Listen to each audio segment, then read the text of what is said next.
Defocus মানে হয়ে গেছে না, ক্লিয়ার এবার ঠিক আছে। ওকে, আপনি খালি মোবাইলে নেন একটা ছবি, হ্যাঁ, যেমন এই জায়গাটা ভিজিট করছে, ফাইন। রেস্ট্রিকশন থাকার কারণে পরবর্তীতে এখানে শিফট করে ওনারা এখানে আসে এবং একটা প্রিলিমিনারি এয়ারড্রাফট রেস্ট্রিকশন হচ্ছে স্যার 45 মিটার 32 একর জায়গা আছে এবং 616 মিটার আমার রিভার মাউন্ট। এখানে যদি এখানে ড্রাফটও খুব ভালো আছে, প্রায় 11-এর উপরে আছে, অ্যালাউ এখানে 11 মিটার পর্যন্ত আর সুবিধা হবে কি এখানে ক্যাপাসিটিও বাড়বে, ক্যাপাসিটি বাড়বে, যদিও 1.9 মিলিয়ন কিউসেক তাদের প্ল্যান, বাট আমরা এই জায়গাটা দিয়ে দিলে এখানে হয়তো 1.5 মিলিয়ন আমরা করি। এখানে আমরা 650,000 কিউস 0.65 বিলিয়ন কিউস করতে পারবো এবং আমরা যদি অন্য জায়গায় কিছু ওদেরকে অপশন দেওয়া আছে ওগুলো করি, তাহলে এপিএম এর যে স্টাডি ওরা 1.5 পর্যন্ত করতে পারবে ওদের ভেরি গ্রেট মানে টেকনোলজির মাধ্যমে। 1 মিলিয়ন কিউস প্লাস করতে পারবে। এখানে আমার এদিকটা একটা বিশাল এখন দেখলেন না, এই জায়গায় কিন্তু আপনার পুরো ট্রাক দাঁড়ায় স্যার, আপনার রাস্তা একদম কম না, এই জায়গায় আমরা ট্রাক টার্মিনাল করছি অলরেডি, কাজ প্রায় শেষের দিকে। এবং আমাদের কিন্তু স্যার যে স্টাডিটা করতেছে তাতে একটা ব্রিজ এখানে করতে হবে স্যার, তাহলে এই সাবিনাকের সাথে আমরা কানেকশন করতে পারি স্যার। ব্লক সি, এটা ব্লক 6 বিভক্ত। আর ওরা যদি নেয় তো ওরা এখন এইটা নেবে, এইটা সহ এইটা, আর এখান থেকে একটা ফ্রন্ট হবে, so it will have huge capacity almost আমাদের এক্সিস্টিং পোর্টের। স্যার এসিএল অপারেশনের জন্য এটা লাগবে।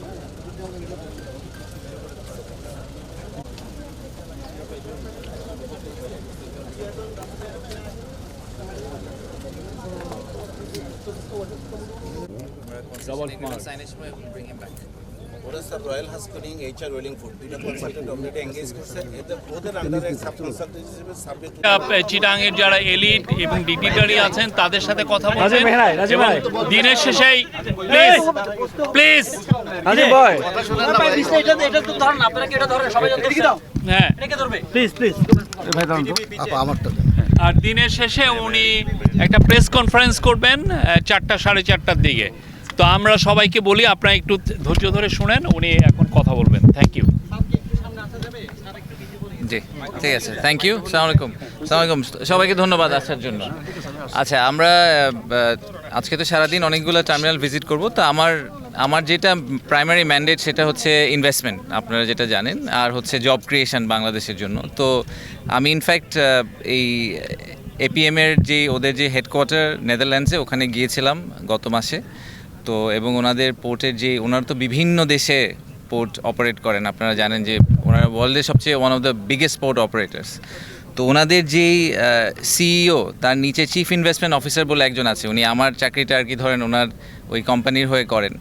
তো ওনার সাথে আমার একটা ইন্টারাকশন হয়েছিল, আমি ছোট্ট করে গল্পটা একটু বলি। সেটা হচ্ছে যে উনি বলছিলেন যে ওনার ছেলে এবং তার বন্ধুরা তাকে জিজ্ঞেস করছিল যে আপনি কী চাকরি করেন, মানে আপনি হোয়াট ডু ইউ ডু। তো উনি বলেছেন যে আমি এরকম বড় একটা পোর্ট কোম্পানির চিফ ইনভেস্টমেন্ট অফিসার। তো এইটা তো আমাদের জেনজির জন্য এটা ইম্পর্টেন্ট না যে আপনি একটা পোর্ট কোম্পানির বড় অফিসার। তো বলছে যে না, তবে আপনি অ্যাকচুয়ালি মানুষের জন্য কী করেন। তো ওইটার এক্সাম্পল হিসাবে ওনারা এত 60টার উপরে দেশে অপারেট করেন, কিন্তু এই সব কিছুর পরে বাংলাদেশে ওনারা এখনও শুরু করেননি। কিন্তু উনি এক্সাম্পল দিয়েছেন বাংলাদেশের। উনি এক্সাম্পলটা দিয়েছেন যে যখন আমরা বাংলাদেশে একটা পোর্ট করার চেষ্টা করছি এবং সেই পোর্টটা যখন আমি করতে পারবো, যখন আমরা এটা করব, তখন আমরা শুধুমাত্র এটা জাস্ট নট আ পোর্ট, এটা বাংলাদেশের মানুষের হাজার হাজার মানুষের কর্মসংস্থান, তাদের টোটাল ইকোনমির যে ডেভেলপমেন্ট, এই পুরোটাতে একটা এক্সেপশনাল ভূমিকা রাখবে। সো হয়তো ভবিষ্যতের জেনারেশনের পর জেনারেশন এই পোর্টের কারণে নতুনভাবে চাকরি পাবে, তাদের বাচ্চারা এডুকেশনে যাবে। So this is one journey, যেই জার্নির ভিতর আমরা যারা পার্ট হতে পাওয়ার সুযোগ পাচ্ছি, আমরা we are becoming part of history. So আমাদের একটা হিস্ট্রি তৈরি করার সুযোগ আছে। আমরা সব সময় বলি যে বাংলাদেশের কিন্তু প্রায় 50% পপুলেশন হচ্ছে গিয়ে 25 বছরের নিচে বয়স, তাই না? সো এটা এত ইউনিক, আপনি পৃথিবীর আর কোনো দেশে এই পপুলেশন পাবেন না।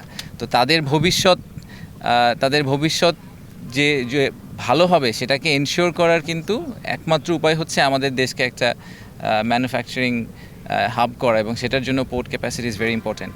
তো আমার সাথে ওনাদের যে কথা হয়েছে সেখানে প্রাইমারি যেটা ওনাদের অ্যাসেসমেন্ট সেটা হচ্ছে যে এখানে এই পোর্টটা করতে এটা একটা obviously state of the art এবং গ্রিন একটা পোর্ট হবে, এবং এই গ্রিন পোর্টটা করতে ওনাদের রাফলি $800 মিলিয়ন মতো লাগবে। এই পুরাটাই এফডিআই হিসাবে বাংলাদেশে আসবে, এখানে কিন্তু সরকার কোনো 1 টাকাও দিচ্ছে না, এবং পুরাটাই ওনারা বিদেশ থেকে ফরেন ডিরেক্ট ইনভেস্টমেন্ট হিসেবে আনবে। কনটেক্সট হিসেবে বলি, আপনারা জানেন যে বাংলাদেশের এফডিআই নাম্বারটা কিন্তু খুবই ছোট। আমাদের যেটা জেনুইন ট্রু এফডিআই যেটাকে আমরা বলি যে একুইটি হিসেবে যে নাম্বারটা ঢোকে সেই নাম্বারটা কিন্তু প্রতি বছরই আমাদের 400, 500, 600, 700 মিলিয়নের বেশি আসে না। তো এই একটা প্রজেক্টে যদি আমাদের $800 মিলিয়ন এফডিআই আসে এবং এপিএমের মতো একটা ভালো কোম্পানি থেকে, সেটা আমাদের দেশের ইকোনমির জন্য এবং ওভারঅল আমাদের ফাইন্যান্সিয়াল হেলথের জন্য is very very crucial. So আমরা এই জন্য সরকার থেকে চেষ্টা করছি যে আমাদের লং টার্ম ভিশন বা অ্যাম্বিশনের সাথে এটা aligned. At the same time এই কোম্পানিটা গ্লোবালি খুবই ওয়েল রেপুটেড, তাদের অপারেশনাল এক্সপিরিয়েন্সও খুব ভালো, তারা ওই নলেজটা নিয়ে আসবে, তারা গ্রিন পোর্টের কনসেপ্ট নিয়ে আসবে বাংলাদেশে, এবং আমাদের আশা হচ্ছে যে এর মাধ্যমে অনেক মানুষের কর্মসংস্থান হবে, এবং অ্যাট দ্য সেম টাইম আমাদের যে ওভারঅল এফডিআই নাম্বারটা সেই নাম্বারটাতে একটা সিগনিফিক্যান্ট স্পাইক হবে। সো এই কারণে আমরা আর কি এই প্রজেক্টটাকে খুবই সিরিয়াসলি, খুবই ডেডিকেটেডলি ট্র্যাক করার চেষ্টা করছি। বিরা থেকে ট্র্যাক করার মূল কারণ হচ্ছে ইনভেস্টমেন্টের পিসটাতে। সো আপনারা প্রায়ই দেখবেন যে আমরা হয়তো এটা নিয়ে কথাবার্তা বলবো, কারণ আমরা ওনাদের সাথে খুব কাছাকাছি একসাথে কাজ করার চেষ্টা করছি। ধন্যবাদ। এপিএম মানে হচ্ছে এপি মোলার মার্কস, আপনারা জানেন। Thank you. আমরা কি একটু আমরা প্রেস কনফারেন্স প্রেসে করবো তো আবার তখন আমি- এখানে আমরা 2টা কোশ্চেন নেই। হ্যাঁ বলেন। একটু প্রাসঙ্গিকভাবে, কারণ কিছু মানুষকে পেলে আসবে টার্মিনাল যাবেন, তাড়াতাড়ি বলেন না। কোশ্চেনটা হচ্ছে, আমরা যতটুকু জানি যে চট্টগ্রাম বন্দরের যে এনসিটি, সেই এনসিটিতেও আমরা আপনারা বিদেশি অপারেটর আনার জন্য সিঙ্গেল বুমের যে গ্যান্ট্রি ক্রেনগুলো আছে, এগুলোর ক্যাপাসিটি হচ্ছে ঘন্টায় সর্বোচ্চ 30 বক্স বা কন্টেনার। এখন সেখানে হয় 20 বা 22 সর্বোচ্চ। যদি বিদেশি অপারেটর আসে সেই জায়গায় এর চেয়ে বেশি ক্যাপাসিটি বাড়ানোর বা প্রোডাক্টিভিটি বাড়ানোর আর কোনো অপশান নেই কি আপনার কাজ করতে? সবচেয়ে বড় ঘাঁটি ইসাঘা ঘাঁটি, এটার একটা নিরাপত্তার ব্যাপারটা নিয়ে কথাবার্তা হচ্ছে। এই দুটো বিষয় আপনারা কনসিডার।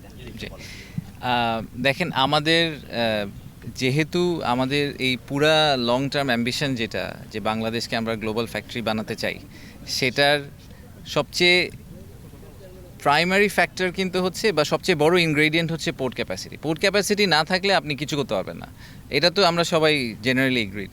এবং যেহেতু আমাদের পোর্ট ক্যাপাসিটি লিমিটেড, আমাদের পোর্ট ক্যাপাসিটি কিন্তু শুনে মনে হয় যে আমরা 6 গুণ করে ফেলবো, বাট সেই 6 গুণ করার পরেও আমরা ভিয়েতনামের ধারের কাছেও যাব না। ভিয়েতনামে টোটাল 44 পোর্টস, আমাদের এখানে হবে হচ্ছে গিয়ে 5টা বা 6টা পোর্ট, রাইট?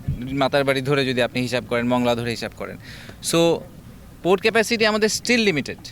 তো এই লিমিটেড পোর্ট ক্যাপাসিটিতে আমাদেরকে মোস্ট এফিশিয়েন্ট এবং বেস্ট ওয়েতে পোর্ট ম্যানেজ করতে হবে। তো বেস্ট ওয়েতে পোর্ট ম্যানেজ আপনি কীভাবে করবেন? বেস্ট অর্গানাইজেশন দিয়ে করাবেন, রাইট? তো ওয়ার্ল্ডের যারা টপ পোর্ট অপারেটর তাদেরকে আনার আমাদের মূল উদ্দেশ্য হচ্ছে যে আমাদের যেহেতু আমাদের ল্যান্ড লিমিটেড, আমাদের ক্যাপাসিটি লিমিটেড, সেই লিমিটেড ক্যাপাসিটিকে যাতে আমরা বেস্ট ইউটিলাইজ করতে পারি। ঠিক আছে? সো এই এফিসিয়েন্সির কথা যে আপনি বলছেন, আমি এক্সপার্ট না, আমাকে পোর্ট চালাতে দিলে এই পোর্ট ফেল করবে, কিন্তু যারা এক্সপার্ট তাদেরকে দিয়ে চালাতে দিলে আমি প্রিটি কনফিডেন্ট যে এখানে প্রোডাক্টিভিটি এফিসিয়েন্সি বাড়ানো সম্ভব। আর নিরাপত্তার ব্যাপার আপনি যেটা বললেন, দেখেন আমাদের নেইবারিং কান্ট্রি ইন্ডিয়া পাকিস্তানের কথা যদি বলি, এই সবাই অনেকে ডিপি ওয়ার্ল্ড নিয়ে অনেক কথা বলে। ডিপি ওয়ার্ল্ড ইন্ডিয়াতে 5টা পোর্ট চালায়, পাকিস্তানে 1টা পোর্ট চালায়, আরও তারা 60-70টা দেশে পোর্ট চালায়। In fact majority of the global port operators তাদের নিজেদের দেশে হয়তো 1-2টা পোর্ট চালায়, কিন্তু গ্লোবালি তারা আরও 60-70টা দেশে পোর্ট চালায়। তো কারোই সিকিউরিটি কনসার্ন হয় না, আমাদেরই খালি সিকিউরিটি কনসার্ন হয়ে যায়। এটা দ্যাটস আনফর্চুনেট। আমার মনে হয় যে I have a lot of trust in Bangladesh navy. আমি শিওর যে ওনারা জানেন যে আমাদের যে নেভাল সিকিউরিটি বলেন বা ম্যারিটাইম সিকিউরিটি, ওটা কীভাবে ওনাদেরকে হ্যান্ডেল করতে হবে। ওনারা তো আমাদের সমুদ্র পাহারা দিচ্ছেন এবং খুব ভালোভাবেই দিচ্ছেন, এবং খুবই লিমিটেড নাম্বার অফ ভেসেলস দিয়ে করছেন। সো আমি প্রিটি শিওর যে দেশের ন্যাশনাল ইন্টারেস্ট, কমার্শিয়াল ইন্টারেস্ট ওনাদের পক্ষে ম্যানেজ করা খুবই সম্ভব হবে, এবং ওনারা ওটা খুব ভালোভাবে করতে পারবেন। সো আমি এটা নিয়ে একেবারেই বলতে না। Thank you. Thank you. APM sir, APM মানে হচ্ছে এপি পোলার।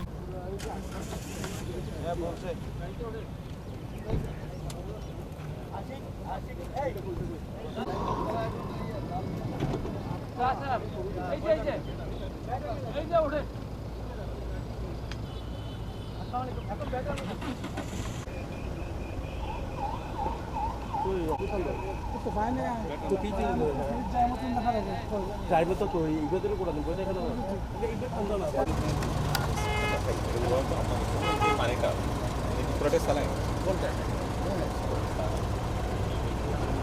যে দেখেন এই জায়গাটা কিন্তু অলরেডি নেওয়ার জন্য এদিকে আপনার মেসেজ পাওয়া ওটা নেওয়ার জন্য খুব ইয়ে করছে বসুন্ধরা কিছু নেওয়ার পরে ডিসি আবার ওগুলো প্লেস করে রাখছে এই জায়গা হলো আপনার 245 আর এইদিকে সব মিলে না না এই জায়গায় যেটা আমরা চিন্তা করতেছি this is the best place কারণ এখান থেকে এখানে জেটি করা যায় আমরা এই সাইড ওয়েলিং যে একটা ইয়ে করাইছি স্টাডি এখানে আপনার সুন্দর জেটি করা ওটা নিয়ে কানেক্টিভিটি তো কেপিসের পর্যন্ত আছে হ্যাঁ আছে তো কেপি পর্যন্ত আছে এটা পর্যন্ত নিয়ে আসে এবং এখানে কেপিজেড কাছে চাইনিজ ইকোনমিক জোন কাছে হচ্ছে তারপরে ওই পাশে বে টার্মিনাল হয়ে যাচ্ছে কানেক্টেড উইথ দ্য বে টার্মিনাল এয়ারপোর্ট কাছে this is the best location for me হয় নাই এটা দিলে রিপোর্ট দিলে নিউজ ক্যাপাসিটি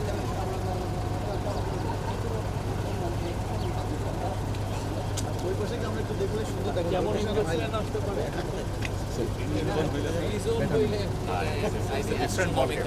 এটা বললাম না আমার আমরা এই যে পিছনে যে জায়গাটা দেখছেন এইখানে 245 400 একর তো ওইটা নিয়ে আমাদের একটা প্ল্যান আছে তো সেটা নিয়ে আমাদের এক্সিকিউটিভ চেয়ারম্যান অফ বিডা বলবেন।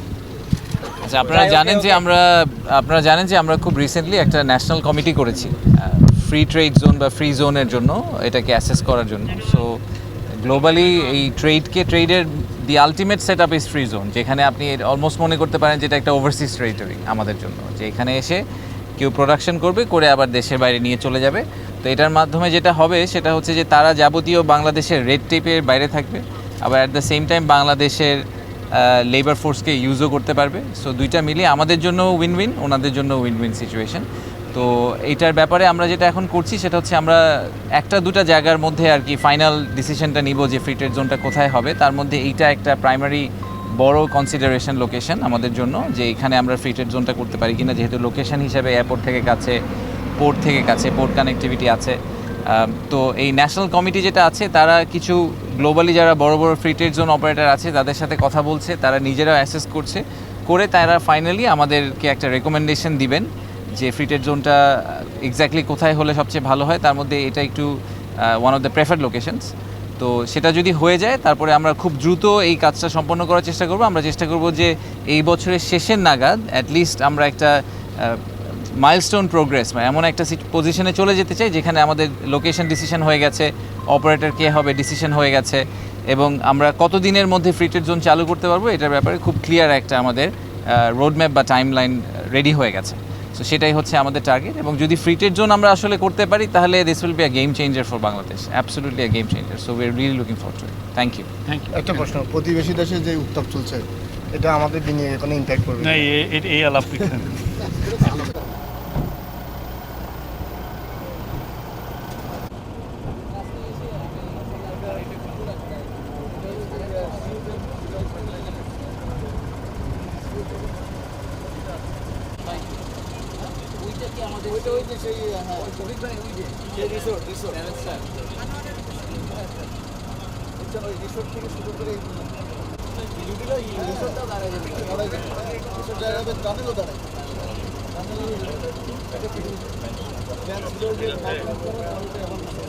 এখন ওরা বলে যে এখানে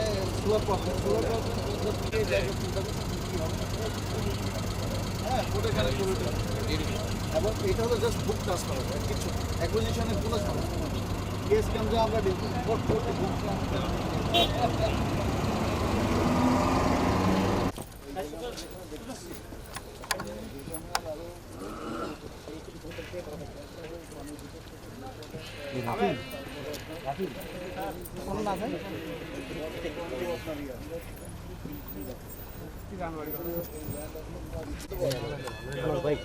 We started this project in 2007.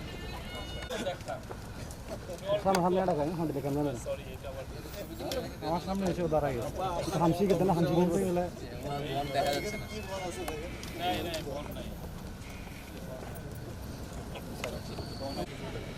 দেখেন?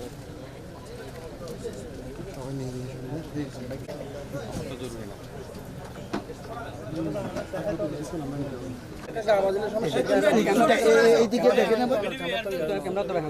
এই চ্যানেলগুলো ইউজ করে যেগুলো কুতুবদিয়া চ্যানেল যেটা বলে এই চ্যানেল এই জায়গাটা ডিপ বেশি জাহাজ এদিক দিয়ে আসবে এসে স্যার এই জায়গাটা এটা হচ্ছে আমাদের কর্ণফুলির যে মুখটা আমাদের মোহনাটা স্যার এই চিটাগাং পোর্ট এই জায়গাটা তো চিটাগাং পোর্ট আর আমরা বে টার্মিনাল স্যার এই কোনো পাকে যাচ্ছি না স্যার এই জায়গাটাকে বলে আলফা অ্যাঙ্করেজ দেখতে পাচ্ছি সেটা ন্যাচারালি হয়েছে প্রায় 100 বছরের উপর 1 থেকে 150 বছর ধরে এবং এটা আমরা টেস্ট করে দেখছি এটা খুবই স্টেবল তো আমাদের বে টার্মিনালের বেনিফিট কি আমরা একটা ন্যাচারাল জিনিসটা ব্রেক করার কারণ কি এই প্রথম এই পাতার বাড়ি ছাড়া আমরা প্রথম একটা পোর্ট করছি যেটা হচ্ছে সরাসরি সি রুট আমরা চিটাং পোর্টও সি এর সাথে কানেক্টেড বা চিটাং পোর্টও হচ্ছে প্রয়োজন নেই 24/7 আমরা জাহাজ আনতে পারবো সব থেকে বড় কথা আমরা অলরেডি মাদার ভেসেলগুলো চিটাং পোর্টে অলরেডি আসতেছে কিন্তু আনফরচুনেটলি ব্যারিয়ারের কারণে গুপ্তা বেন্ডের কারণে হচ্ছে 280 থেকে 300 মিটার এটা প্রায় ডবলের থেকেও বেশি বে টার্মিনাল আসলে আর যদি আমি কিছুই বাদ দিই ন্যাচারাল বেড়ে 24 ঘন্টা আসতে পারতেছে আর এই কোন পাওয়াটা যেটা আছে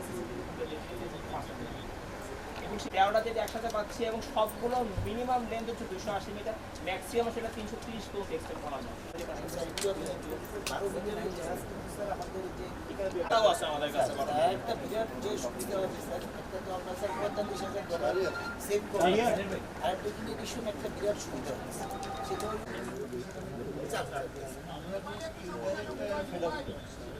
আমাদের এই 4-5টা জাহাজ একটা এটা তো আপনার খরচ কমে আসবে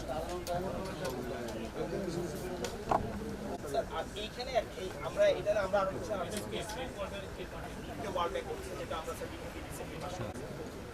কারণ আছে স্যার আমরা প্রথমে চিন্তা করি এই কোনাটা যদি কোণের করে ব্রেক করতে আমাদের করতে হবে সেই করতে গেলে এই ন্যাচারটাকে আমি আবার ব্যারিয়ার দিব যার ফলে সিলটেশন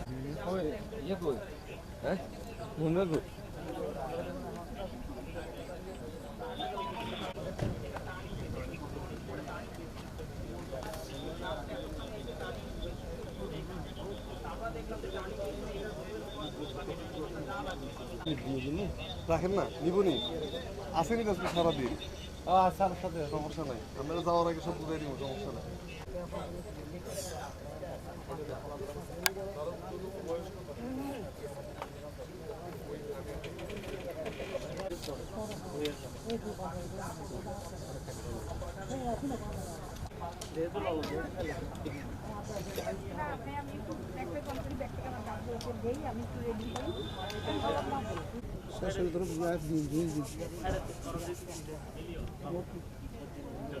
ছবি তোরা তোরা আগে দিতে দিতে না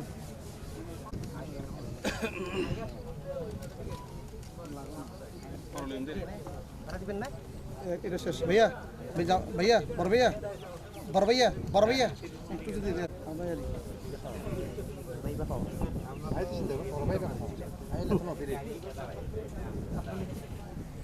ছাত্রলীগ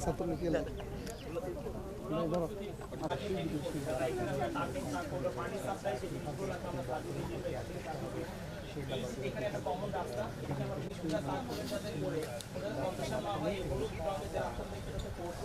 এই পোর্টের সাথে আমরা কানেক্ট করে দিব আমরা এই পরবর্তী আমরা এই রাস্তাটা কনসেশন ফর হল এটা টেন্টেস্টারদের বলবে আবার আমি তাতে কমন ফেসিলিটি পাওয়ার জন্য কিছু এগুলো তো কিছু ফান্ড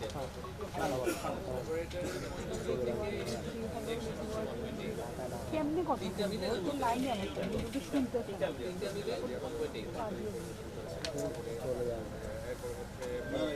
অনেক বড় প্রকল্প হাতে নেওয়া হচ্ছে যার কারণে যে বিদেশি যে বিদেশি সেটাও স্যার আমার অনেক সে কমে আসবে অনেক দিনের যেটা মানুষ আসলে ডিসটেন্সটা অনেক কমে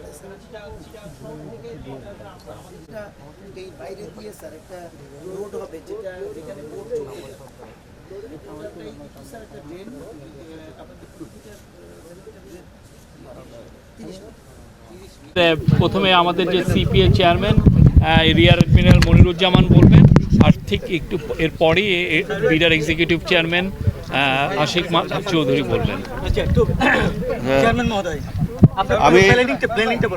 আমি প্রথমে বলি, আসলে আমাদের সিপোর্ট এইটাই হবে আসলে প্রথম সিপোর্ট আমরা বলতে পারি, যে আমাদের এক্সিস্টিং যে পোর্টটা আছে এটা আসলে রিভার পোর্ট। তো এখানে আমাদের জোয়ার ভাটার উপর নির্ভর করতে হয় এবং বড় জাহাজ আসতে পারে না। এখানে আজকে একটা জাহাজ আমি দেখলাম, এখানে 13.9 মিটার ড্রাফট। তার মানে এখানে আমরা ধরে নিচ্ছি যে প্রায় 13 মিটারের জাহাজ এখানে ইজিলি আসতে পারবে। তো 13 মিটারের জাহাজ আসলে পরে এখন যেই জাহাজগুলো আসে তার প্রায় 3-4 গুণ একটা জাহাজই নিতে পারবে। তো এতে আমাদের পরিবহন কস্ট কমে যাবে এবং একই সাথে আমাদের এফিসিয়েন্সি বেড়ে যাবে। আমরা দ্রুত এখান থেকে ডাইরেক্ট ফিডার পোর্ট হিসাবে অপারেট করতে পারবো এবং রিজিওনাল যে কানেক্টিভিটি সেটাও আমরা এখানে করতে পারবো। এখন যেটা সিঙ্গাপুর হয়ে যায় তখন হয়তো আমরা এখান থেকে ডাইরেক্ট শিপিং করতে পারবো এখানে আশেপাশের দেশগুলোতে, ইভেন ইউরোপ আমেরিকাতে। তো এইটা আমাদের জন্য একটা যুগান্তরকারী একটা উন্নতি হবে। আর মোস্ট ইম্পর্টেন্ট কথা হলো যে আমাদের এখন কর্মসংস্থান দরকার। তো এই জায়গা ডাইরেক্ট আমাদের হলো প্রায় 15,000 লোকের কর্মসংস্থান হবে, 25,000 লোকের কর্মসংস্থান হবে এবং ইনডাইরেক্ট এটার সাথে আরও অনেক আসবে, প্রায় লক্ষাধিক মানুষের কর্মসংস্থান হবে। এটা আমাদের জন্য অত্যন্ত গুরুত্বপূর্ণ, বিশেষ করে আমাদের নতুন জেনারেশনের জন্য। ঠিক আছে, তো এই আর কি। আমাদের এখানে 4টা টার্মিনাল আমাদের প্ল্যান। ইনিশিয়ালি আমাদের 3টা অ্যাপ্রুভ হয়েছে, যেটা আমরা করব। টার্মিনাল 1 যেটা পিএসএ সিঙ্গাপুর করবে, টার্মিনাল 2 যেটা ডিপি ওয়ার্ল্ড করবে এবং টার্মিনাল 3 আমরা ওপেন টেন্ডারের মাধ্যমে করব, যারা কম্পিট করে আসতে পারে। আর একটা টার্মিনাল আমরা এনার্জি টার্মিনাল, ওটা প্ল্যানে রেখেছি। এটা ভবিষ্যতে আমরা স্টার্ট করে তারপরে এটাও আমরা হয়তো বাস্তবায়ন করব। তো সামগ্রিকভাবে এখান থেকে আমাদের যে ক্যাপাসিটি প্রায় 3.5 মিলিয়ন টিউস ইজিলি করতে পারবো। এটা হয়তো 4.5 এর উপরেও চলে যাবে যদি আমরা এখানে আরও অফডক এন্ড অন্যান্য ফ্যাসিলিটিসগুলো করতে পারি এবং যে মোডাল কানেক্টিভিটি এগুলো আমরা যদি করতে পারি তাহলে আমাদের ক্যাপাসিটি আরও অনেক বেড়ে যাবে। তো ন্যূনতম আমরা ধরে রাখছি যে 3.5 মিলিয়ন টিউস ইজিলি করতে পারবো, যেটা এখন আমরা করতেছি টোটাল। তো এটা আমাদের একটা বড় ধরনের একটা সক্ষমতা আসবে, যেটা আমাদের ফরেন ইনভেস্টমেন্ট এবং জব ক্রিয়েশনের জন্য গুরুত্বপূর্ণ অবদান রাখবে দেশের জন্য। এইটা আমাদের কাজটা ইনশাল্লাহ আমরা শুরু করে দেবো। গ্রাউন্ড ব্রেকিং এই বছরের শেষের দিকে হবে।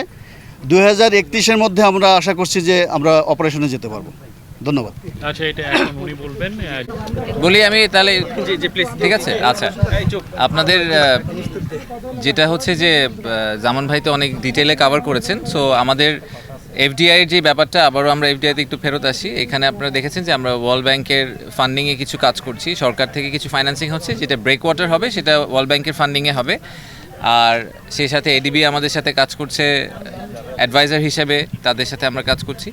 বাট সবচেয়ে এটা ইম্পর্টেন্ট ব্যাপার, আমরা আবারও যদি এফডিআইতে ফেরত আসি, যে এখানে যেই দুটি পোর্ট অপারেটরের কথা বলা হচ্ছে, পিএসএ সিঙ্গাপুর, যারা সিঙ্গাপুরকে নিয়ে, সিঙ্গাপুরের পোর্ট ক্যাপাবিলিটি নিয়ে তো আর বলার কিছু নাই। আপনারা সবাই জানেন যে একটা ছোট্ট দেশ কীভাবে তারা কিন্তু আমাদের সাথে একই সময় স্বাধীন হয়েছে। স্বাধীন হয়ে তারা আজকে একটা কমপ্লিটলি ডিফারেন্ট লেভেলে চলে গেছে এবং সেটা চলে যাওয়ার পিছিয়ে তাদের পোর্টের কন্ট্রিবিউশন সবচেয়ে বেশি। তারা তো একটা ট্রেডিং হাব হিসেবে পরিণত হয়েছে। সো পিএসএর খুবই ভালো এক্সপিরিয়েন্স, তারা ওই এক্সপিরিয়েন্সটা নিয়ে আসবে, আমাদের সাথে বেস্ট প্র্যাকটিসগুলো নিয়ে আসবে। এবং আমরা এস্টিমেট করছি যে এই পিএসএ এবং ডিপি ওয়ার্ল্ড রাফলি $1 বিলিয়ন করে এই প্রজেক্টে ইনভেস্ট করবেন। সো 1 বিলিয়ন করলে প্রথম 2টা সিটি 1 সিটি 2তেই আমরা প্রায় $2 বিলিয়ন মতো একটা ফরেন ডিরেক্ট ইনভেস্টমেন্টের চেহারা দেখতে পাবো। অবভিয়াসলি এটা কিন্তু ওভার টাইম হবে। সো আমরা যদি মনে করি যে 2026 সালে হঠাৎ করে $10 বিলিয়ন ইনভেস্ট, এভাবে হয় না জিনিসটা, একটু গ্র্যাজুয়ালি আসবে। সো ওনাদের কনস্ট্রাকশন পিরিয়ডের মধ্যে ওনারা গ্র্যাজুয়ালি ইনভেস্ট করতে থাকবেন এবং আমরা আশা করছি যে 2030-এর দিকে আমরা এই পোর্টগুলোকে চালু করতে পারবো। তো আমাদের যে লং টার্ম, এগেন আমাদের we have to keep our I on the big price. Long টার্মে বিগ প্রাইস হচ্ছে যে আমাদেরকে একটা গ্লোবাল ফ্যাক্টরি হতে হবে। সেটা হওয়ার জন্য এই সবগুলা পোর্টকে একসাথে আসলে অ্যাক্টিভেট করা দরকার হবে। তা না হলে আমরা we will not be able to meet the demands. আমাদের ডিমান্ড তো অলরেডি আপনারা দেখতে পাচ্ছেন যে এক্সপোর্ট কিন্তু আপনি যদি 2015-এর সাথে এখনকার এক্সপোর্ট ভলিউম দেখেন, volume has gone 3 Times or 4 Times বেড়ে গেছে। তো নিজেদের আমাদের ক্যাপটিভ ডিমান্ডই আমরা এখন কেটার করতে পারছি না। সেটা 2035 নাগাদ যে কোথায় গিয়ে ঠেকবে সেটাও আমরা জানি না। সো সেই হিসাবে আমাদের ডেফিনেটলি মনে হয় যে এই প্রজেক্টটা ইজ এ মাস্টার প্রজেক্ট। এটা আমাদের জন্য সবচেয়ে বড়, মানে চট্টগ্রাম এলাকার টার্মিনাল যে কটা প্রজেক্ট হচ্ছে তার মধ্যে এটাই সবচেয়ে বড়, সেটা আমাদের ফ্ল্যাগশিপ প্রজেক্ট এবং এটা যখন হয়ে যাবে তখন এই এলাকার চেহারা আমরা আশা করছি কমপ্লিটলি চেঞ্জ হয়ে যাবে। বাট আমি যেই জিনিসটা একটু আগে জিজ্ঞেস করেছি, আমি বলবো যে এটা আমাদের কর্তৃপক্ষ সবারই একটু মাথায় রাখা দরকার। সেটা হচ্ছে যে 25,000 লোকের যদি কর্মসংস্থান হয়, তাদের সাথে 25,000 ফ্যামিলি, তার মানে আমরা তো ইজিলি বলছি 1 লাখ লোকের, জাস্ট মিনিমাম 1 লাখ লোকের কথা বলা হচ্ছে, যারা এডিশনাল এই চিটাগং শহর এই এলাকায় এসে থাকা শুরু করবে, এই এলাকায় কাজ করবে। তো তাদের বাসস্থান, তাদের চিকিৎসা, তাদের যাতায়াতের ব্যবস্থা এবং তাদের যে শিক্ষা, তাদের ফ্যামিলির এডুকেশনের যে পার্টটা, এই প্ল্যানিংটাও আমাদেরকে আসলে হয়তো পুরো ওভারঅল পিকচারের মধ্যে নিয়ে আসা উচিত এবং সিটি কর্পোরেশনের সাথে কাজ করে একসাথে একটু চিন্তা করা উচিত যে এই যে এমপ্লয়মেন্টের একটা সার্জ হবে, যদি এই সবগুলো প্রজেক্ট একসাথে দাঁড়িয়ে যায়, হঠাৎ করে বেশ কিছু হাজার হাজার মানুষ এডিশনাল চিটাগংয়ে এসে যোগ হবে কাজ করার জন্য, তো তাদেরকে আমরা আসলে অ্যাকোমোডেট চিটাগংয়ে কীভাবে করব, তো সেইটা একটা is a master project that we also need to keep in our mind. ধন্যবাদ সবাইকে। ঠিক আছে, থ্যাংক ইউ।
মালেরে মাল, মালেরে মাল।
সত্যি স্যার আমি এটা চিন্তা করছি স্যার এটা উঠে নিক না স্যার আরে উঠে করে ওদের কাজ করবো না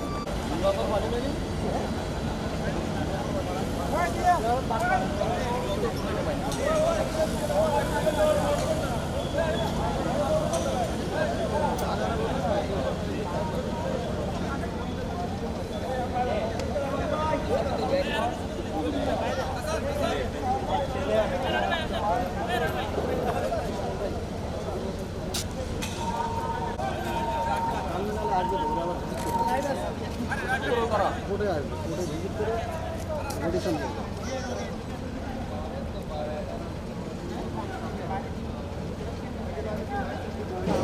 আমাকে নামাই দিয়ে ওটা দেবে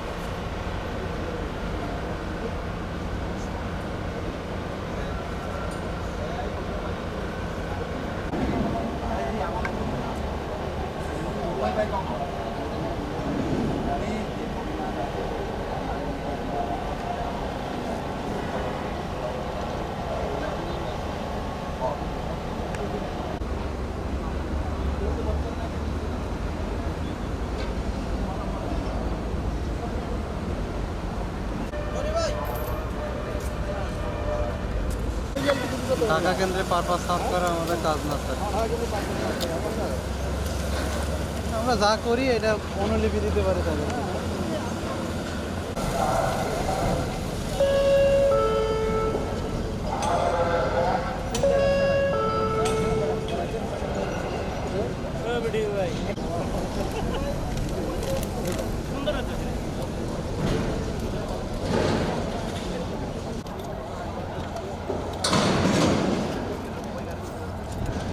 কি রে ভাই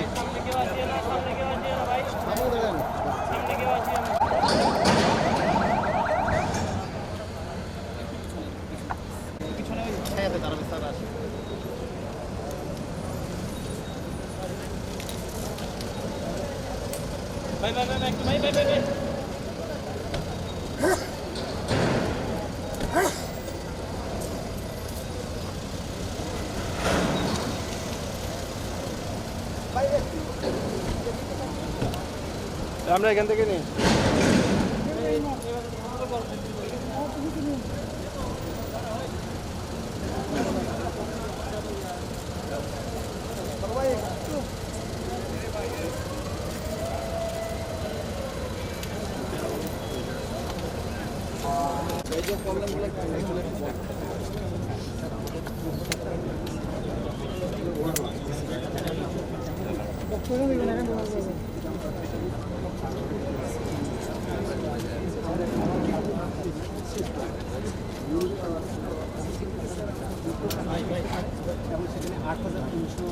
আসবে আমরা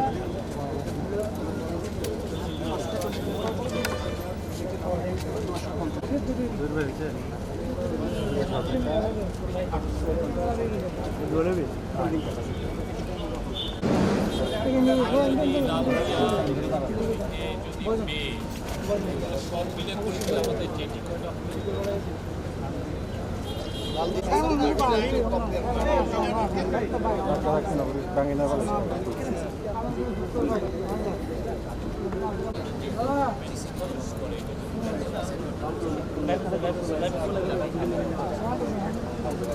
আপনি আমাকে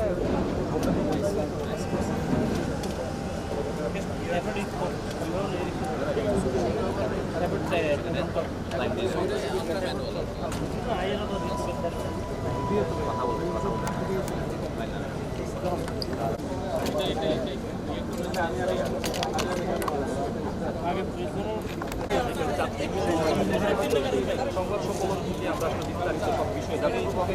এখন যে বিষয়টি তারা বিদেশি বিনিয়োগের কথা বলছে, বিদেশি বিনিয়োগের ফলে যে কর্মসংস্থানের বৃদ্ধি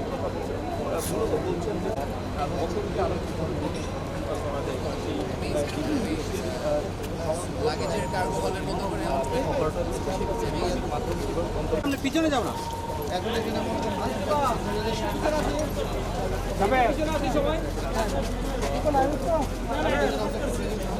আমরা ওদিকে যাই দেখি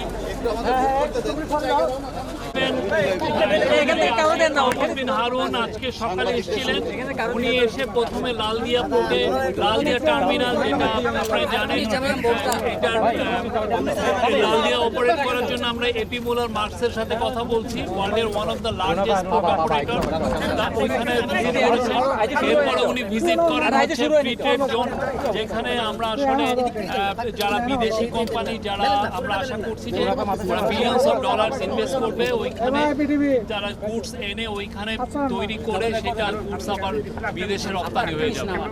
এরপরে উনি আসেন হচ্ছে বে টার্মিনালে উনি এখন আসছেন এনসিটিতে, নিউ মুরিং কন্টেনার টার্মিনাল। তো আজকে এটার মাধ্যমে ওনার এই যে চিরাং পোর্ট সফরটা শেষ হবে। তো এরপরে উনি দুপুরে চিটাংয়ের যারা এলিট পিপল আছেন, যারা ডিগনিটারি আছেন, তাদের সাথে কথা বলবেন এবং 4টা সাড়ে 4টার দিকে উনি একটা প্রেস কনফারেন্স করবেন। তো এখন এই এনসিটির উপরে উনি একটু কথা বলবেন। আচ্ছা, ধন্যবাদ সবাইকে আবার আসার জন্য। তো দেখেন, অন্য জায়গাগুলোতে আমরা গিয়েছি ওগুলোতে তো এখনো কিছু হয়নি, এখানে অলরেডি একটা কর্মযজ্ঞ চলছে। সো এটার থেকে আমাদের একটা it gives us an imagination. এটা কিন্তু আমরা বারবার বিভিন্ন জায়গায় ঘুরছি, আমরা ইমাজিন করতে পারছি না হয়তো যে আসলে চিটাগং আগামী 5 বছর পর দেখতে বা 10 বছর পর দেখতে কীরকম হতে পারে। একটা জিনিস একটু মাথায় রাখতে হবে যে এই বাংলাদেশের ফুল অ্যাম্বিশনটার মধ্যমণি হচ্ছে চট্টগ্রাম। হ্যাঁ, আমাদের যেটাকে আপনি মাস্টার প্ল্যান বলেন, অ্যাম্বিশন বলেন, যাই বলেন, আমরা বাংলাদেশকে যেখানে নিয়ে যাওয়ার কথা ইকোনমিক্যালি চিন্তা করছি, সেটার সবচেয়ে সেন্টার পিস হচ্ছে গিয়ে চট্টগ্রাম। এবং চট্টগ্রামের এই সেন্টার পিসটার একটা অংশ আমরা এখানে দেখতে পাচ্ছি।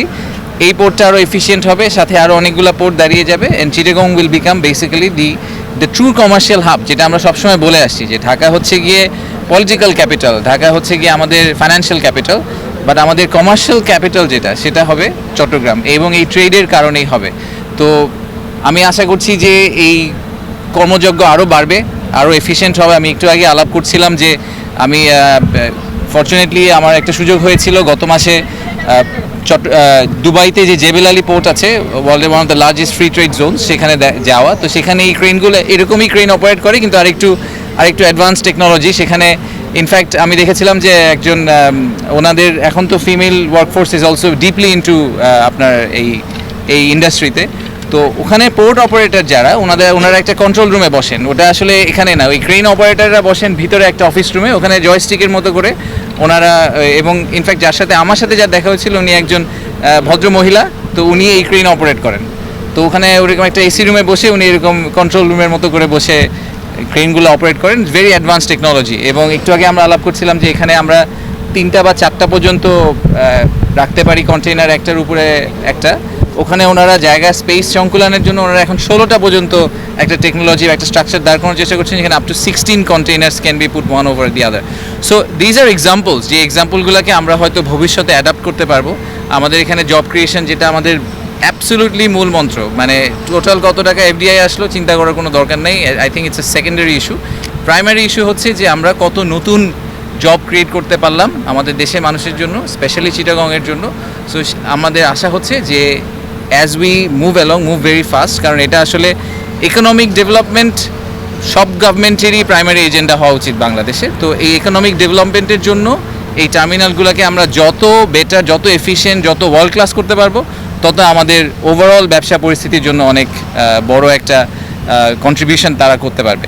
তো এটাই আমার আর কিছু বলার নেই। আমরা তো একটা প্রেস কনফারেন্স করবো, আপনাদের প্রশ্ন উত্তরগুলো আমি ওখানে গিয়ে দিতে চাই। এই গরমের মধ্যে সবাইকে ঘামে ঝরানো দরকার।